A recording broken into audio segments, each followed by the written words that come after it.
आता पाहूया टॉप 9 राजकीय बातम्या।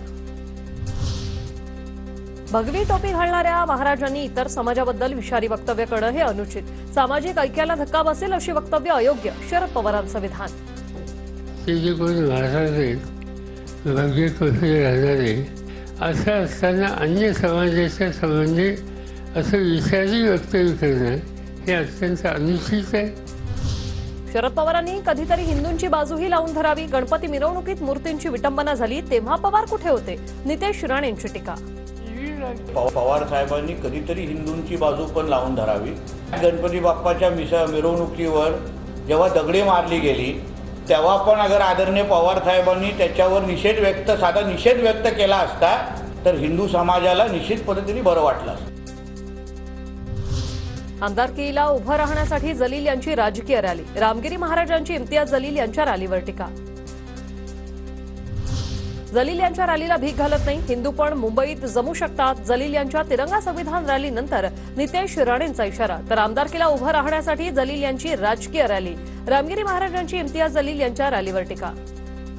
जमलेले जे काही जिहादी जे मुंबईला जमतायत त्यांच्या आणि तिरंग्याचा काय संबंध हा मुळामध्ये त्यांनी मला पहिले सांगावं। म्हणून ह्या सगळ्या रॅलींना कोणी भीक घालत नाही। त्या पाठीमागं आम्ही पाहतो हे राजकारण म्हणून पाहतो, कारण हे राजकारण आहेत।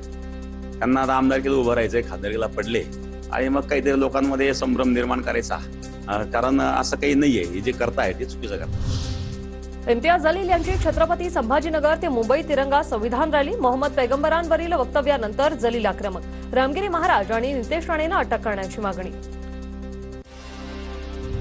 महायुतीतून अजित पवारांना दूर लोटण्याचा कार्यक्रम सुरू, संजय राऊतांचा आरोप। तर अजितदादा, फडणवीस आणि शिंदेचे चांगला बॉन्डिंग, किरण लहामटेंचं प्रत्युत्तर।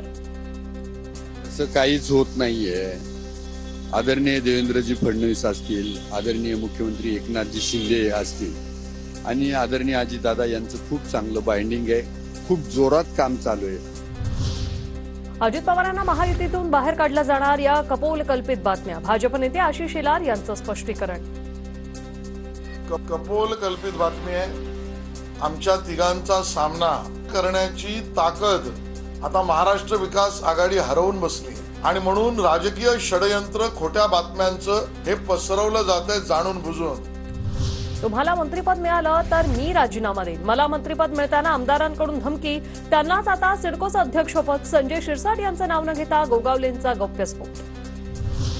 चिपळूणमध्ये ठाकरे गटाच्या भास्कर जाधवांकडून शरद पवारांचं स्वागत, तर काल विक्रांत जाधव आणि अजित पवारांची भेट।